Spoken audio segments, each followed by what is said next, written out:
The death of God is about the drying up of a horizon of meaning and of a whole form of human life. Where do we stand in the illusion it makes? What kind of space are we invited into? The material relations between people become social relations between things. When we look at toasters, corn, and TVs, we don't see still, to a large extent, live in the interregnum between worlds, if you will, or between paradigms. Not many people in the history of the world have faced that. Zero Squared is the Zero Books podcast.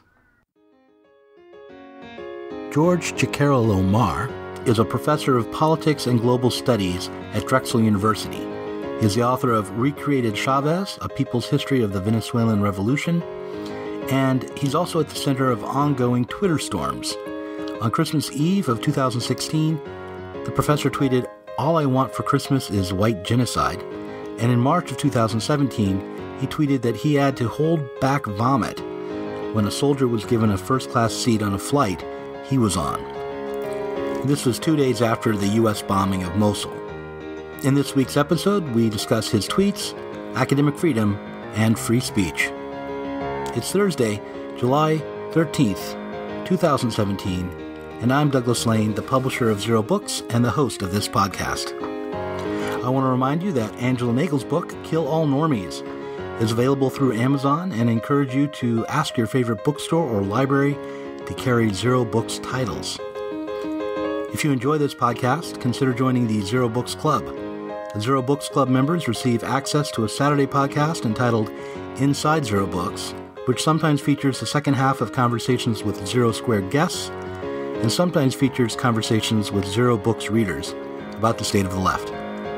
Zero Books Club members are also invited to participate in YouTube workshops with Zero Books authors and others. The music you're listening to right now is an instrumental cover of Green Day's American Idiot. But in just a moment, you'll be listening to George Ciccariello-Maher and I discuss tweets and free speech.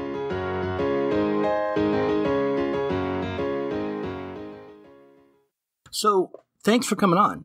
You've been kind of viral on social media and in the conventional media lately, really since the new year started. And you've been on the chopping block twice?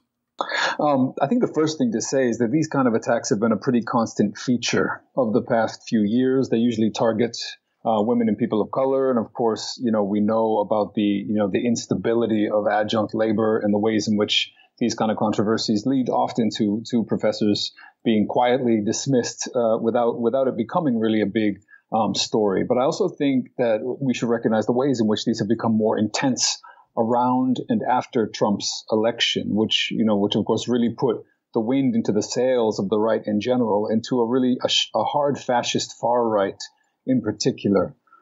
In both of my cases, the sectors that were attacking me and the response by Drexel University have been slightly different.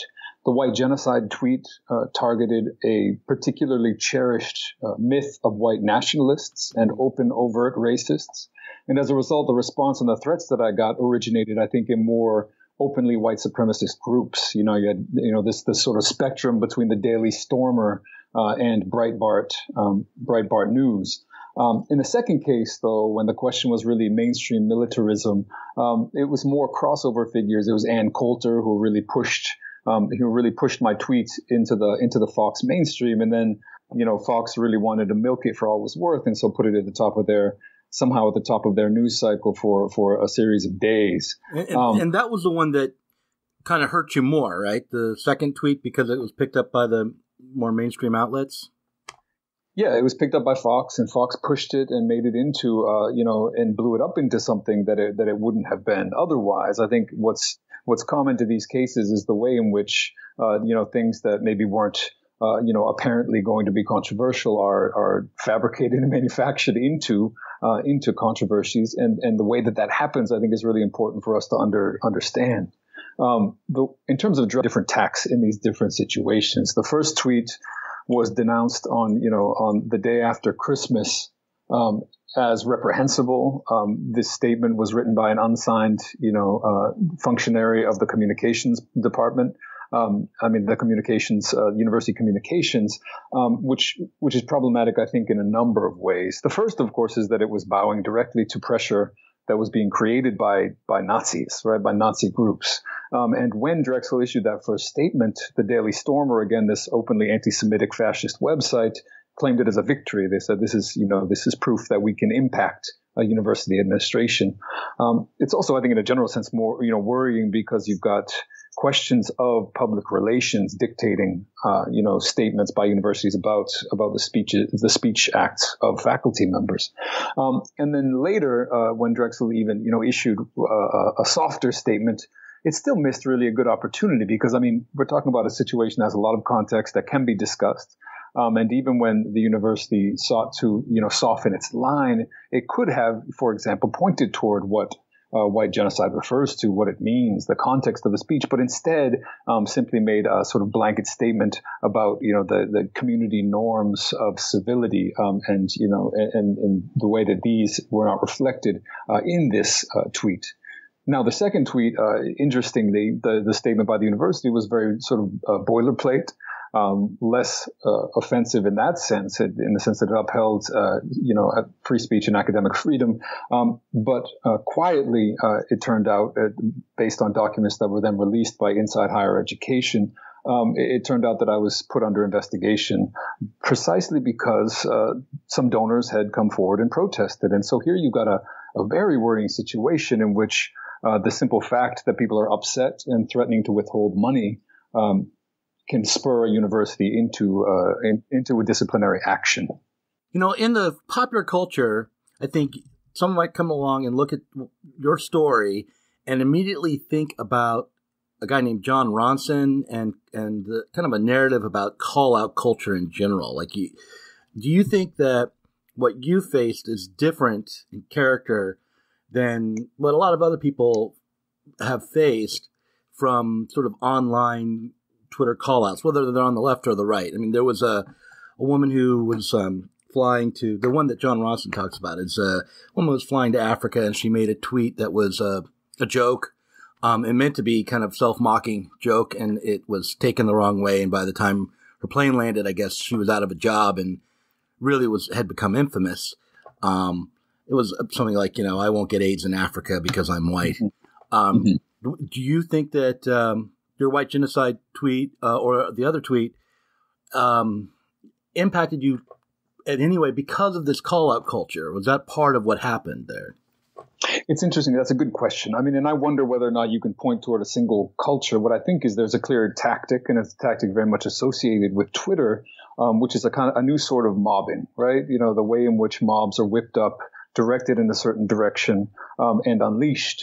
And this is something that that Milo Yiannopoulos, for example, is famous for. This is what he does. This is how he gained his following and his power, was during and around Gamergate, whipping up these sort of misogynistic and later racist mobs to attack people. And that's why he was eventually banned, from Twitter. So I think there's clearly a tactic, and this is a tactic that, of course, has become characteristic of our moment. It's what Trump himself does, not only through Twitter but through other means, and it's become very dangerous and worrying. At the same time, I think it's difficult, and we need to walk a fine line, because we also don't want to diminish what I think is the real power of, for example, Black Twitter, which has been very effective in pointing toward things that are troubling, that are problematic. In the parlance, the Twitter parlance, dragging people for making statements. And I think it's always and often a question of the content of these. I think there's a very easy liberalism that allows us to just drag people day in and day out for misstatements or for accurate statements, rather than, I think, grappling with what it takes to build kind of alternatives. Okay, so I'm not sure I understood the last thing you said. Let me see if I can paraphrase it. So you think that there's a liberal focus on kind of technical errors or things that when people make a misstatement or make a misstep, there's a sort of liberal tendency to zoom in on the mistake rather than to take a step back and look at the larger context in which that tweet occurred in. Is that what you're saying? I mean, that's part of it. I think it's also, however, I think it's this idea that, for example, if a celebrity says something offensive, that we're actually building an alternative politics by spending our time attacking that. I think the power is there. In these attempts to draw attention to, underlying white supremacy, misogyny in popular culture. But we also need to understand what it would take to build real alternatives. In other words, to build popular movements and to build struggles around these questions that actually look, I think, below the words and look harder at what's going on in our society more broadly. So are you saying that, like, if you focus too much on, say, something that a celebrity like, I don't know, Emma Watson said, and that might not be quite right, that you're missing the opportunity to build a politics that will change society rather than just calling out one individual? Or are you saying that a politics can be built around call-out culture that might push forward a new agenda and create a new politics? Mm-hmm. I think it's a little both for sure. Twitter, we shouldn't think that Twitter is a replacement for radical politics. But at the same time, when we're organizing in movements and in political organizations, pointing out and calling out, certain behaviors or legacies or, whether or not someone is sort of being subtly racist or sexist in an organizing space as well is crucial. And I think it's always, there's always a balance to be struck. And I think it's actually in moments when there's not a lot of political mobilization that people really begin devouring one another with this kind of excessive call-out culture. And it undermines, I think, the work that we're trying to do.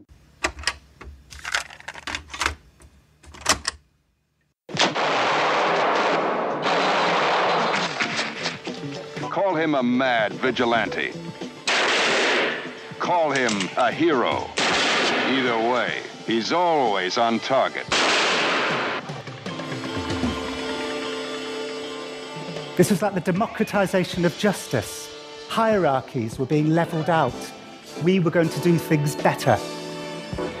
Soon after that, a disgraced pop science writer called Jonah Lehrer, he'd been caught plagiarizing and faking quotes, and he was drenched in shame and regret, he told me. And he had the opportunity to publicly apologize at a foundation lunch. This is going to be the most important speech of his life. Maybe it would win him some salvation. He knew before he arrived that the foundation was going to be live streaming his event.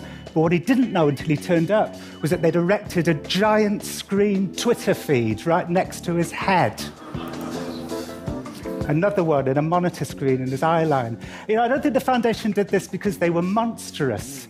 I think they were clueless. I think this was a unique moment when the beautiful naivety of Twitter was hitting the increasingly horrific reality.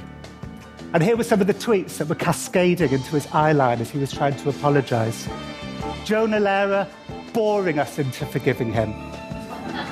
And Jonah Lehrer has not proven that he is capable of feeling shame. That one must have been written by the best psychiatrist ever to know that about such a tiny figure behind a lectern. And Jonah Lehrer is just a frigging sociopath. That last word is a very human thing to do, to dehumanize the people we hurt. It's because we want to destroy people, but not feel bad about it.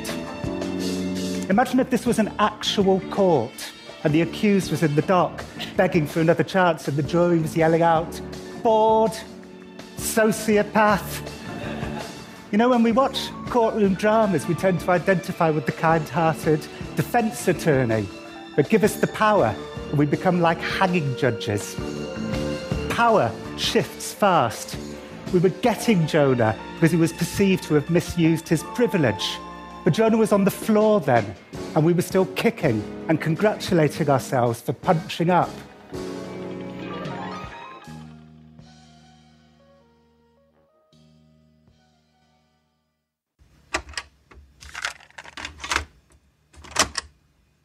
So let's talk about the tweets particularly, just to, in case anyone's missed it.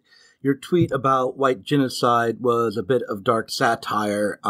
There's a concept on the reactionary right and the racist right, the race realist right, that thinks that demographic changes in Europe or the United States is equivalent to white genocide. And But I'll just ask, can you explain what your tweet meant in that context? Sure. So yeah, you're absolutely right. The white genocide is this kind of paranoid fantasy of the racist right. It was developed and really, popularized by David Lane, who was also the one who coined the famous 14 words, a white supremacist slogan that says, "We must secure the existence of our people and a future for white children." Incidentally or not incidentally, Ann Coulter recently provoked a controversy simply by tweeting 14 ! Which many took to be a direct reference to these 14 words. What's peculiar, I think, about the white genocide theory, and in particular about the response to my tweet, my tweet said that I wanted white genocide for Christmas, is that even those who believe in it, and particularly those who believe in this paranoid conspiracy of white genocide, they define it to mean intermarriage, diversity politics, even low birth rates among whites. In other words, it doesn't mean the mass killing of white people at all. And yet those were the same people who stoked the controversy. They knew what it meant, and they used it nevertheless as almost like an empty signifier that they could use to bridge into the mainstream media by arguing that I was actually calling for the wholesale slaughter of white people. And in fact, the tweet was a response to what you may have seen, an outcry from racists to a State Farm ad which showed a black man proposing to a white woman, in which people tweeted back and said, "I can't believe State Farm is supporting white genocide." And if that, so I think we should be clear, if that is what white genocide means, then we're all for it. I mean, this is, something we should all be embracing.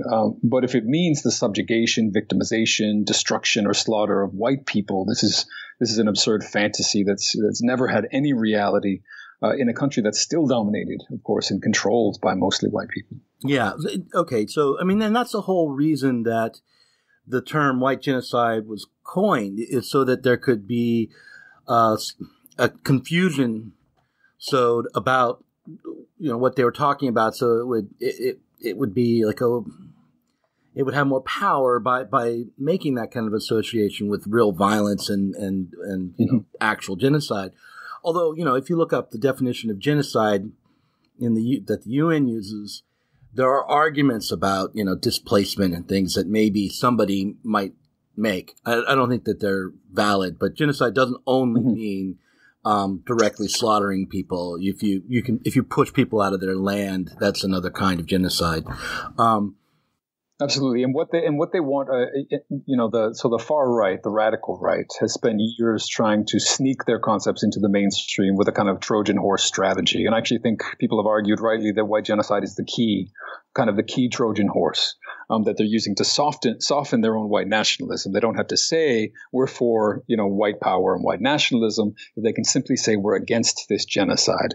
And if we want to get deeper into it, we would get to the point where we realize that whiteness is not a thing, right? It's not nothing to be genocided in the way that other groups maybe could, because it's a political construct that's established out of a whole sort of a package of privileges that different people at different times have enjoyed. Italians and Irish, being more recently admitted into the club, and so the idea that it could be genocided is a curious one.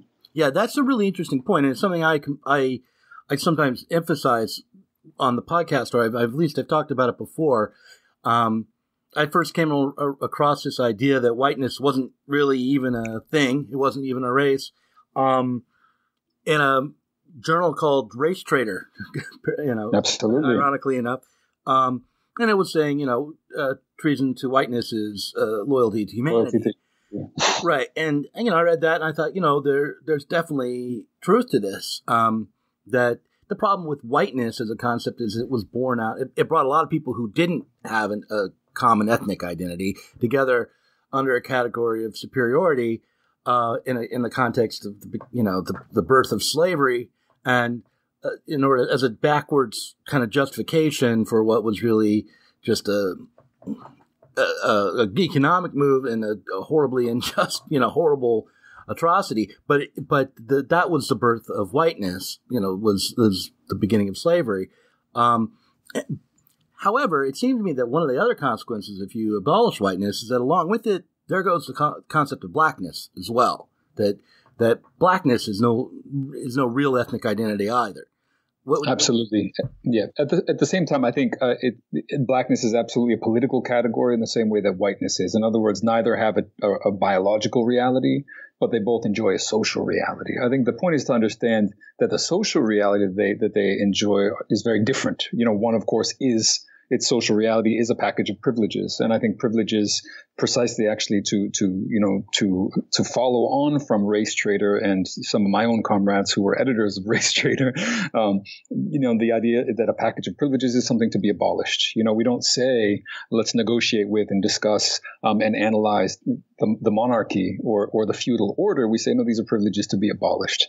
Blackness is different in the sense that while still a political identity, it's an identity that's established in, on the one hand, in oppression, structural oppression, and on the other hand, in resistance. And it gains, I think, a certain level of, not reality, no more than political reality, but a certain level of autonomy in that sense. And that, as we see with sort of Black Power movements, people beginning to identify with that history and with that struggle of resistance. It's always complicated because it's in conversation with these questions of sort of Africanness and other things. But it gains, I think, a different political valence, even if it still is a certain kind of political fiction. Yeah, it's hard because the same thing happens with the working class. I mean, I'm a kind of a wannabe Marxist, right? So, the real task of the working class is to abolish itself as a class, right? And that would be the real task of Black liberation as well. You would see the disappearance of the category of blackness after Black liberation, because without white supremacy, there is no Black category either, right? But in the here and now, you can't to pretend like there is no working class is no politics, right? That's not helpful at all. So we can't pretend like we've achieved the goal that we're aiming at. It's not just a matter of how we talk or how we even think about this. There's got to be a political and economic and social change.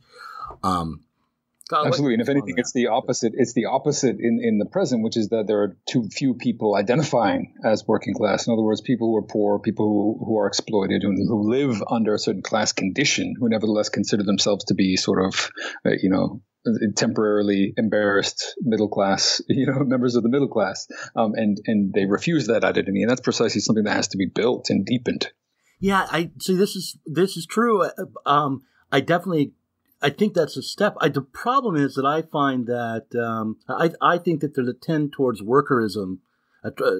towards workerism on the left, where you become quite comfortable in your position as identifying with a working class culture without ever understanding or taking the steps to understand just what it would take to eliminate the working class, and to think of being working class primarily as a cultural identity leaves out the whole, relationship to the means of production and exploitation and all of that stuff that Marx talks about. So, and I feel maybe, and I'm not in any way qualified to talk about this in terms of race, but I wonder if something similar is the case when it comes to race, that along with it, no one needs to be, look, and when it comes to Black identity, that's not something that you have to realize, or, that's something that comes to you right away. But there's a book called Racecraft, and I forget the author's name, but she tends to argue that one of the things that Black liberation politics needs to do is understand that they're going to lose the concept of race along the way. So I'll just stop there and let you respond to that. Yeah, I think so. Racecraft by the Fields sisters is a key intervention, I think, into this question. At the same time, I think there's a tendency to neglect the ways in which these categories need to be mobilized and pushed forward. I think the concept of racecraft is to imply, the point of it is to imply that everyone who talks about race or uses race as a category of analysis is participating in a fiction, and as a result upholding that fiction. When I think there's a long trajectory, an undeniable trajectory of people who mobilize and have mobilized a political understanding of race without claiming that this to be a kind of biological reality. And they do so precisely to abolish that category. As you put it, people through Fanon and Malcolm X in the United States and the Black Panther Party who had an understanding of the material reality of the social construction that is race, who were not tempted to cease to speak about it, but always put it into what I understand to be a dialectical view that sets it into motion toward its ultimate abolition. Now, I think it's very difficult to foresee when and how that abolition happens. I think it happens alongside the abolition of capitalism as a mode of production and, the colonial legacies of our world. So we're talking about a long-term process. But I think there's always been a different trajectory within that uses and mobilizes race as a political concept. This is the race trader trajectory that sees, the wages of whiteness, for example, as intervening powerfully in the history of the United States. Well, let's talk about your second tweet about the U.S. serviceman who was given a first-class seat on a plane and what inspired that tweet. Sure. So that second tweet was a sort of off-the-cuff tweet that wasn't actually about the soldier at all, who I didn't even see. Although I understand, I guess in retrospect, that wasn't completely clear. I was actually responding to the spectacle of the heroic rich passenger returning to coach to collect praise for having given up his seat. Not only was that a display of what I took to be militaristic culture that I found kind of stomach churning given the incineration of hundreds in most just the day before, but it also, I think, reflected what I take to be a deep-seated disdain for the thousands of poor Americans who join the military because they don't have other good options, because they don't have access to education, or even those who join voluntarily but are offered really only this barest of symbolic support. As one family member and Marine Corps veteran put it to me recently, he said every time someone told him thank you for your service, all he could hear was better you than me. Were you traveling alone when you Yes. made that? It seemed to me that what you tweeted was sort of the kind of thing you might turn to your friend on the plane and say. It would be the beginning of a conversation. It was an emotional reaction. You turn to your friend and say, I can't believe this shit. Why, it makes me want to vomit. Something like that, right? And then your friend would say, what do you mean? And then you talk about it. And in the context of a moment, maybe you come to some understanding, and that would be it.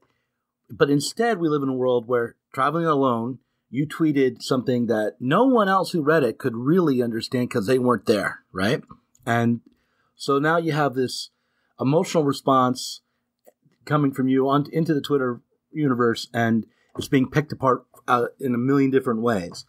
Do you feel like maybe one trick to avoiding these kinds of problems in the future is to realize that Twitter is not the friend next to you on the plane, but is a publishing platform? I think it's interesting the way you described it, because you said you would turn and you would begin a conversation. And I actually think, we've had some really interesting and productive conversations. I think conversations aren't always fun or comfortable. And I certainly would rather they didn't have as many death threats as they've, involved for me. But for example, I think it's no small thing that the hashtag white genocide was a top trend on Twitter, that people in the mainstream were discussing the concept, picking it apart, dismissing it as the fiction that it is. And I think when it comes to this question of the military, it's a similar thing. What really concerns me though is not, the question I think is constantly debatable. What's useful? What isn't? What's productive? What isn't? I think the real question is, at what point do we begin to not speak because we're worried about the consequences, right? At what point do we not begin to have these things, which maybe are provocative, or which maybe are meant to provoke longer conversations, but instead we back off. And I find myself feeling that way, right? Because it's like when you touch a stove, you don't want to continue to burn yourself. And the real brutal reaction to some of these tweets has made me second guess, a lot of things that I think are totally valid conversations to begin and to provoke and to start having. And so what worries me, I think, is when we suggest that we shouldn't be beginning these and shouldn't be too provocative. And I actually think it's as we've seen in of course previous Twitter controversies, but also more recently this week, a colleague of mine, Tommy Curry at Texas A&M, he's under attack and he's receiving racist death threats for a podcast he did 5 years ago. And it wasn't a tweet. It was a long thought out conversation, which was nevertheless picked apart and nevertheless dissected and sort of put into this kind of bite-sized media, sort of media messaging in a way that has led to the same consequences. So I'm also wary, I guess, of the idea that Twitter is peculiar and that our enemies won't use any means, I think, to attack us. Well, okay. So I think I see your point. I want to shift over to a part of this interview that will be a little more critical. But before I do that, I want to ask you this. How can people who support your academic freedom help? Because I definitely think that not only are your tweets being misrepresented and not only are you being unfairly attacked, but also, you just have the right to political speech, and that you should not face this kind of. You shouldn't risk losing your job when we speak out on politics. So, what do you think people could do to help you the most right now? I think at this point, it's not clear what's going on with my case. I may be under investigation. I may not be. I may lose my job. I may not, although I think it's probably unlikely. But I think the bigger thing, honestly, is to be able to prepare to mount these kind of defenses for everyone. In other words, these, again, we're talking about attacks that have been carried on many people. Stephen Salaita, of course, Black women like Saida Grundy and Andrea Robinson have come under similar attack and have been similarly kind of thrown under the bus by universities. Tommy Curry most recently. This is going to continue. And so what I think, we need to do is to prepare to make not just a tepid, abstract response, I think, and this will get into, I think, some of the discussion we're going to have now. But I think there's a tendency to say, "Oh, I support this person's free speech, and they're being dumb and they're being ridiculous and absurd, but I still support it." And I actually think this is a kind of mealy-mouthed liberal defense that nevertheless hands a lot of weapons over to our enemies, because it flees, I think, from the responsibility of trying to understand the stakes of what's going on in the world and what kind of battles that we're going to have. And I think this, in some ways, is the upshot of suggesting that people should stop tweeting or suggest that people should not be so provocative, because these things are going to really just put wind into the sails of the right, and in particular the right's attempts to intervene on campus. I agree with a lot of what you just said, except I do wonder about the need to defend free speech, maybe in the abstract. So let's talk about that. Some people would criticize you, like when you were on Tucker Carlson. He made about a lot of hay out of the fact that, for instance, when Charles Murray was going to appear at a university, you took to Twitter calling for people to stop him from speaking, and basically called you a hypocrite for that. How is that action different from the kinds of actions people are taking against you in retaliation for your tweets? Mm-hmm. To be clear, I think we should be clear from the outset that my case has never been solely about free speech. I've never framed it in that way, although that's certainly a component of what's going on. And while free speech is crucial, I've also then positioned myself pretty clearly against what I understand is a free speech absolutist position, in which we, in my view, we spend more time protecting the free speech of our enemies who would like to have us killed than putting forward a substantive radical agenda of our own. The right doesn't give a shit if we're consistent in defending all speech, and they're not known for their principled moral consistency. And moreover, we simply can't build a left worthy of the name if we're spending our time upholding the rights of Nazis and fascists and racists and transphobic harassers like Milo Yiannopoulos to build their movements right under our noses. And I think what we're saying is that we care more about abstract principles than the concrete existence of those who are on our side and the people that these people are actively threatening. And then I think we run into a dangerous absurdity of seeing everything as a free speech issue. I mean, free speech as a question, I think, suffuses a lot of these things. But for example, the First Amendment doesn't guarantee Milo or Charles Murray the right to a university platform to kind of spout their garbage. Murray knows this perfectly well, which is why his entire career has been built on money from right-wing think tanks who pay for him to write and pay for him to publish his racist books, and then even paid journalists to read the bell curve to sort of spread the gospel. And so I think if we make this into a fight about abstract principles, I think one of the things that we miss are the real material interventions that the right is making, and we undermine our own ability to mount a material counterattack in defense of bodies and lives.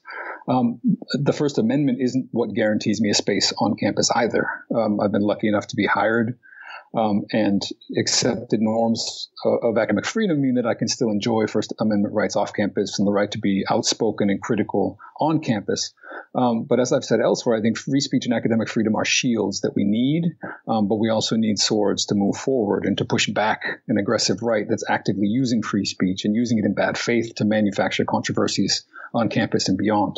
Look, when it comes to Charles Murray, I mean, there are lots of different arguments about whether or not it's a good idea to shut him down, right? You know, we could have a tactical debate about whether it was smart to attack Milo the way that people did, or whether, letting him have enough rope to hang himself would have been a better approach. But let's put that aside, because I think it's really important to talk about just the idea of academic freedom and free speech and why it's important. And not that I have written down in front of me a very clear line on it, but I do kind of feel like I lean towards this kind of absolutist position where in a society, when you're not at war, when you're actually not at the level of violence, that it's a good idea to allow people to speak regardless of the content of their speech. And I had a guy on named Norman Finkelstein who calls himself a free speech absolutist in the mold of J.S. Mill, John Stuart Mill. And he says that even the worst ideas, say, for instance, the idea that the world is flat, should be allowed to be presented and debated because it is only through debate, even with such ideas, that we test our understanding, and that to suppress speech because it is wrong or absurd or racist amounts to suppression based on authority, because we can't know in advance that something is wrong, but have to determine that rightness or wrongness through debate and discussion, unless, we're no longer trying to determine rightness or wrongness of ideas, but are acting out in a violent way, which sometimes is justifiable. But what do you make of that position? I mean, I think it's interesting that you said unless we're at war, because I think we are at war, but maybe that's a longer conversation to have. We're talking about people's bodies and existence being on the line every day. But I also think that historically it's just not the case that good ideas defeat bad ideas. I think this is kind of almost a quasi-religious attachment that we have to reason and rationality, and yet nothing, I think, could be more irrational than thinking our world is rational, that it functions rationally. And I actually find the worst ideas, in particular white supremacy, are kind of consciously structured unreason. You can't convince a racist that they're behaving irrationally because their decision to be a racist wasn't undertaken for rational reasons to begin with. And historically speaking, I think Nazism wasn't defeated by argument. Fascism wasn't defeated by argument. And slavery in the U.S. in particular wasn't defeated by argument. Precisely because, and here, kind of referring to the words of my late comrade Joel Olson, one of the editors of Race Trader, actually, you can't argue with a slave master. It's not only the case that we shouldn't try to argue and legitimize the ideas of some of these people, like Richard Spencer, who speaks of peaceful ethnic cleansing, for example. But I think we're fooling ourselves if we think that we could, because as Jean-Paul Sartre put it when describing anti-Semitism, the anti-Semite is as solid as a stone. They're impervious to any kind of reason. I definitely agree with you that it's not the case that the best ideas always win out.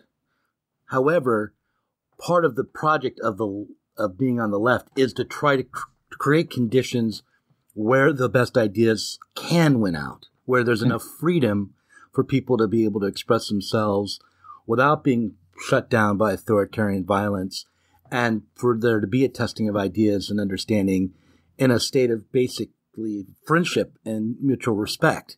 And then that's not, the world we live in, but there are pockets of it, right? And within the United States, for instance, while we're terrible against our, domestic, foreign enemies, there at least is a tradition of in the state, not at work, and not in every part of our private life, but in certain institutions, of creating a relative realm of equality. So when you go into and stop Murray from appearing there, you're basically saying, yeah, this space isn't a relative realm of equality. The only solution is to use violence to stop bad ideas, because we have no respect or faith in this institution as a space for relative equality. I actually think when you shut down someone like Murray or Milo Yiannopoulos, I think you're saying in some ways the opposite. In other words, you're not saying this is not a space, for dialogue and discussion and respectful debate. What you're saying is that I reject the boundaries that these people are preemptively, a priori putting on that. There's a really good argument that was made recently about these things. It says, listen, when you believe that certain people are inferior, what you're also saying is that they are not qualified to participate in discussion, right? And this is the question of slavery writ large. In other words, making other people into objects who cannot debate and discuss. And so, but it's not though, because I'm sorry to interrupt, but it's not the story of slavery writ large, because no one argued anyone onto those slave ships.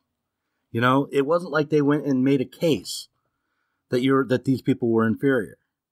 Right, that's exactly right. That's right. Exactly so when you allow them to make the case, and in a space where that case can be debated, if it is the case of, hey, you're inferior and should step on the slave ship, that in that space, it's not going to win the day. I mean, that's just.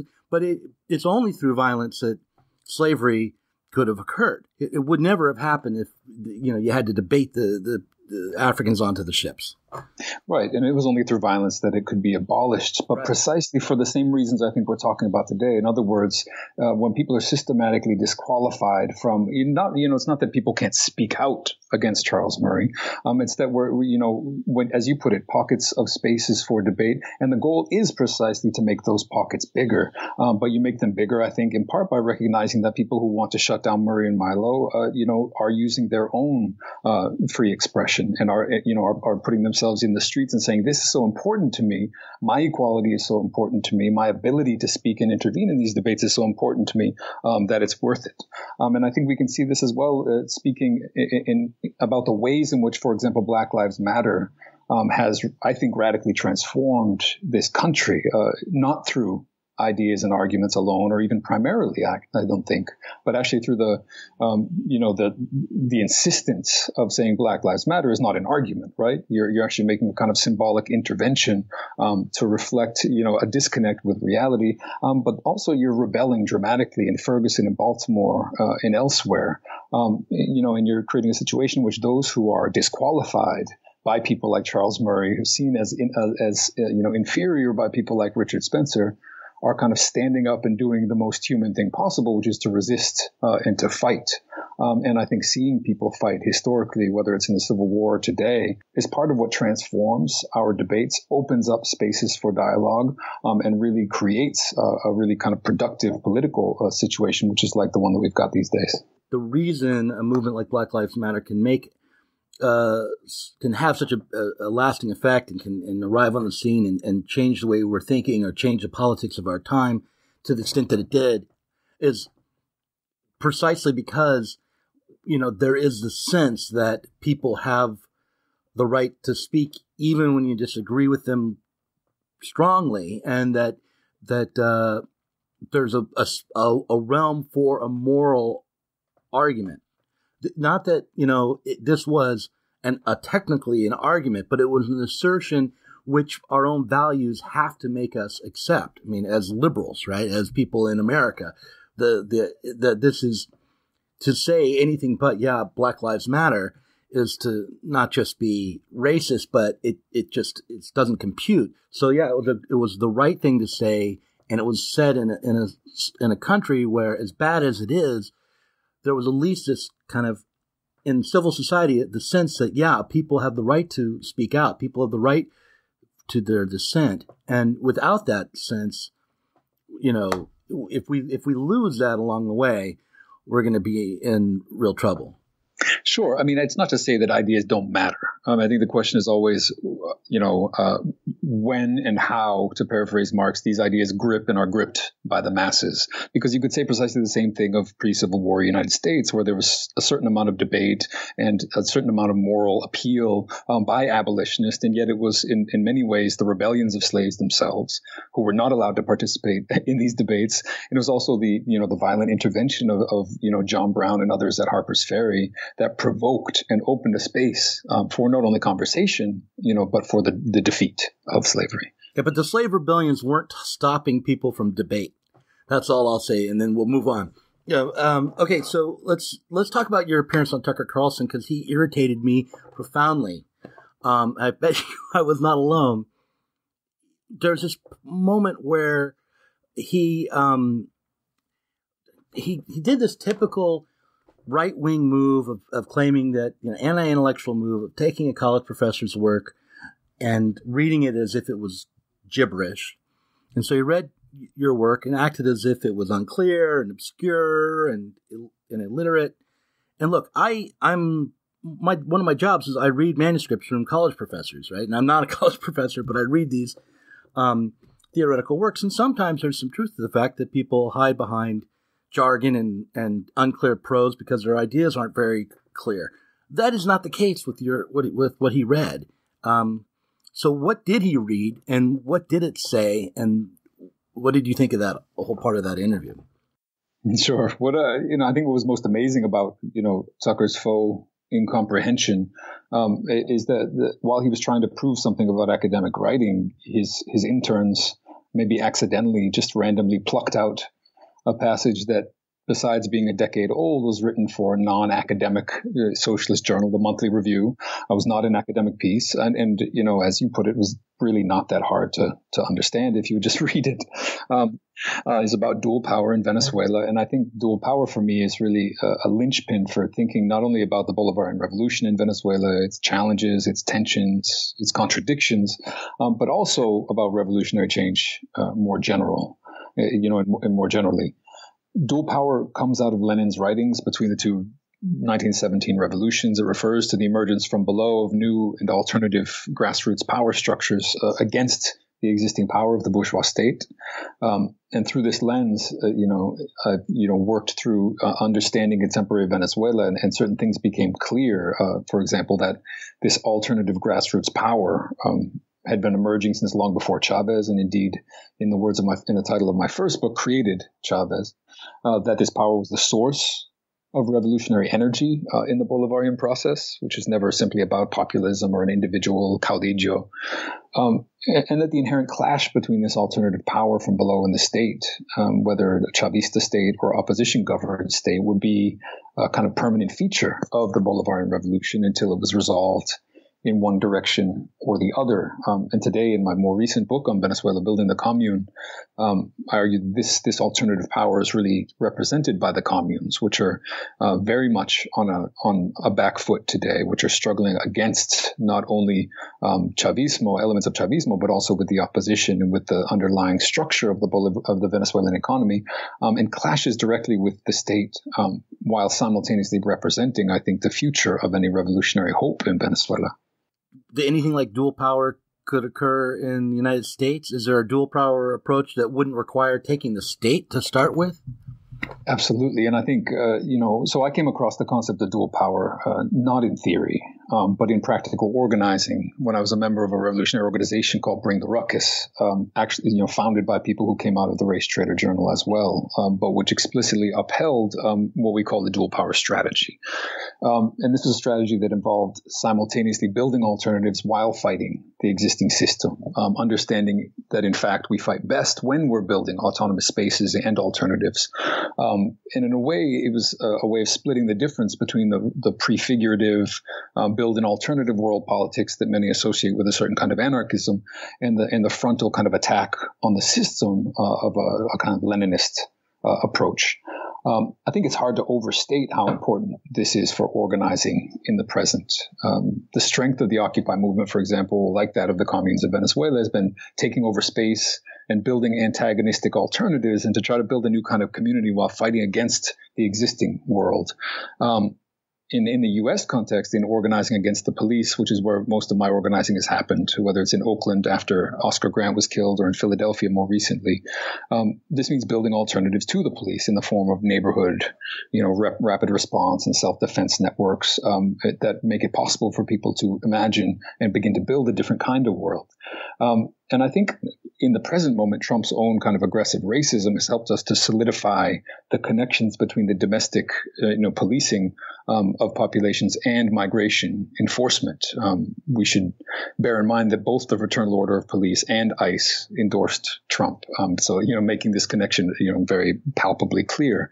And so while my own organization was involved in building alternatives to policing, we're also involved then simultaneously in supporting direct community-based resistance to ICE raids in Arizona in particular. And I think it's at the intersection of these two struggles, black and brown, united in the development of an alternative power. In other words, developing the power of communities to resist and take care of themselves and defend themselves. It's there, I think, that we're going to see the most important struggles of the coming years unfolding. Okay, one last question on just a free speech issue, and which is, do you think that the left should struggle for free speech, basically for ideas that are revolutionary and that are humane and good, and that we should be willing to shut down the speech that is from our enemies and that is bad? Or do you have a more complex view? I just want to kind of underscore this part of the conversation. I mean, I think speech, it needs to be understood as a constantly contested terrain. It's never been free, and it's never going to be free. It's always a terrain over which people are struggling for access to, for example, media outlets, or access to spaces, or access to audiences. And so, in other words, we need to think about it more in terms of something like what Gramsci would call a struggle for hegemony, building different ideas, getting them out, but understanding that those ideas will be resisted and that we don't have the simple freedom to put them out there. At the same time, I think that there are if we're talking about this question of free speech and how to engage with a country in which free speech is relatively less limited than others. There are places where it's illegal to engage in certain kinds of speech. In fact, everywhere it's illegal to engage in certain kinds of speech. But how to engage these questions, I think we need to fall back in certain ways on strategic questions of what it would take to build revolutionary movements and to build a strong left.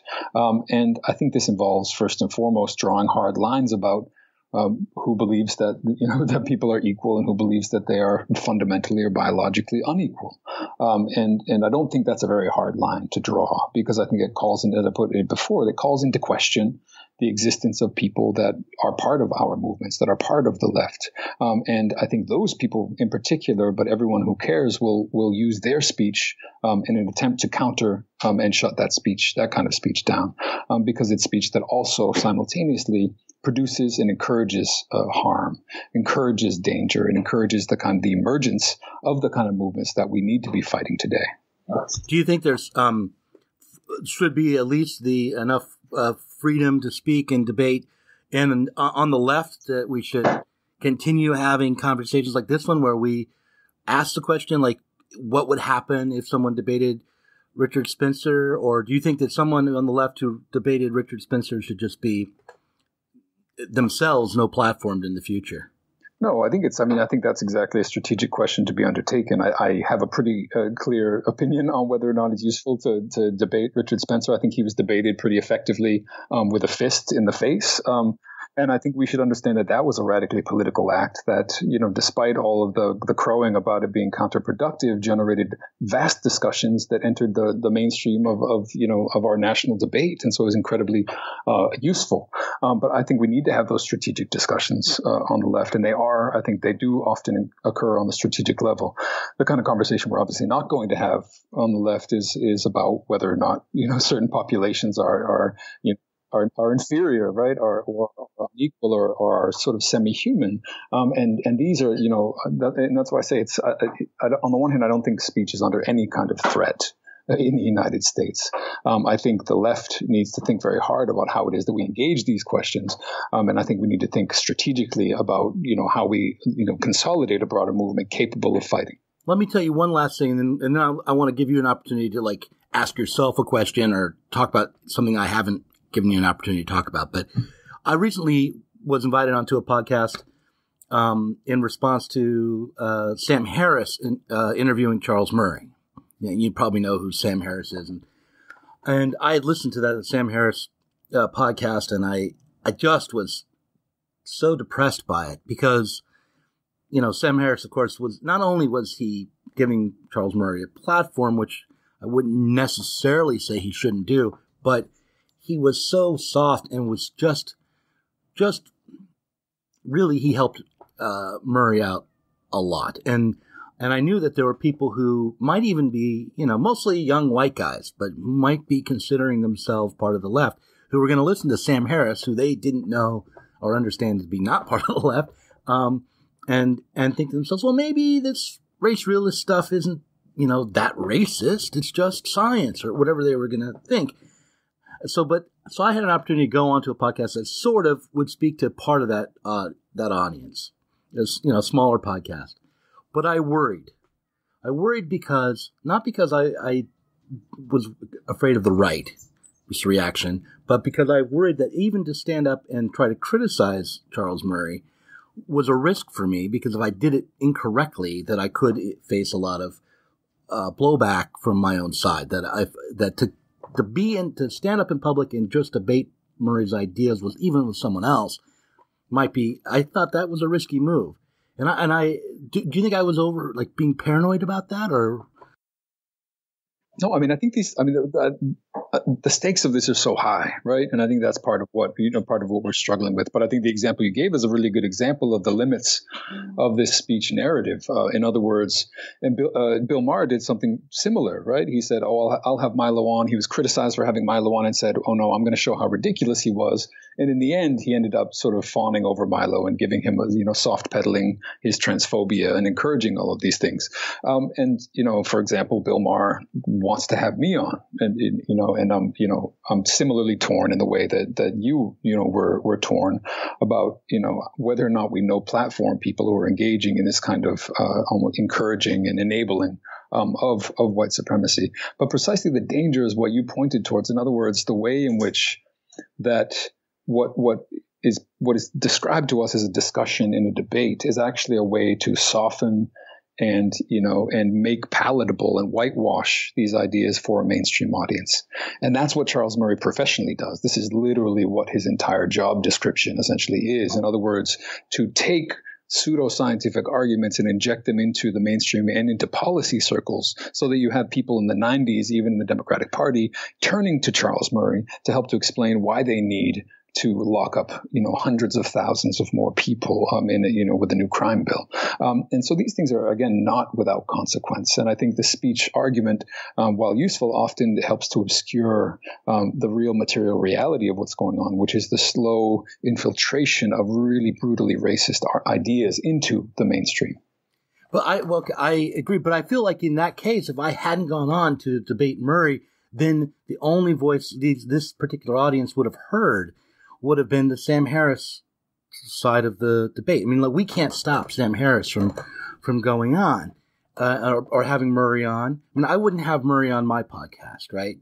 I might have Richard Spencer on, but I probably won't. But the reason to do that would be because he's so bad, and to debate him would lay it so clearly out that I don't feel like the risk that I would be helping him would be that high.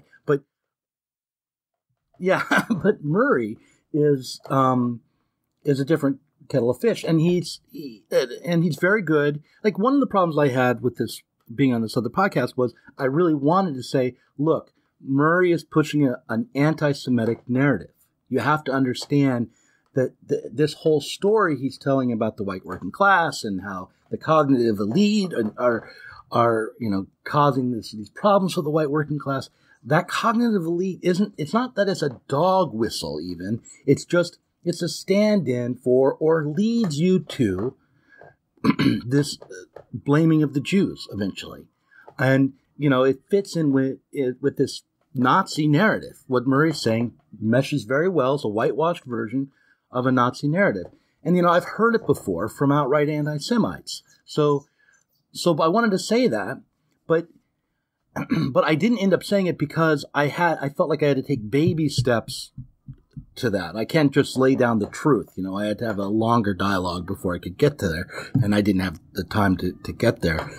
But I feel like if we just retreat from conversation and debate, or if we are seen as being anti-freedom or anti-speech, that we're really going to lose out to guys like Murray, that we're really going to lose hold of the cultural and political moment.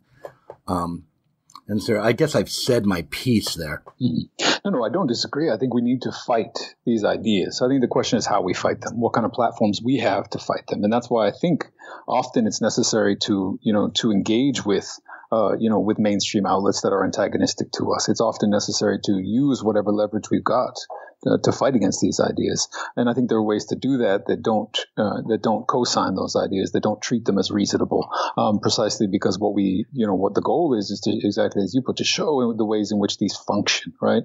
The sort of the nuanced function of these whitewashed ideas that smuggle in this Trojan horse fashion, smuggle white supremacy into mainstream discourse, sanitize it, make it something that young kind of, white voters are going to pick up and echo, often without even realizing it. And this is the broad narrative of white victimization over the past 40 years, is creating an idea, very successfully establishing the idea that white people are victims, right?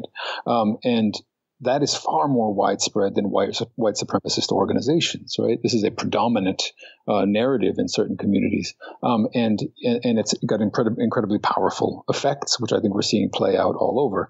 And so, pointing out those connections and pointing out this spectrum that's being established between the far right and the soft right, these are crucial. These are crucial interventions that we need to make, and the question is always really a strategic one.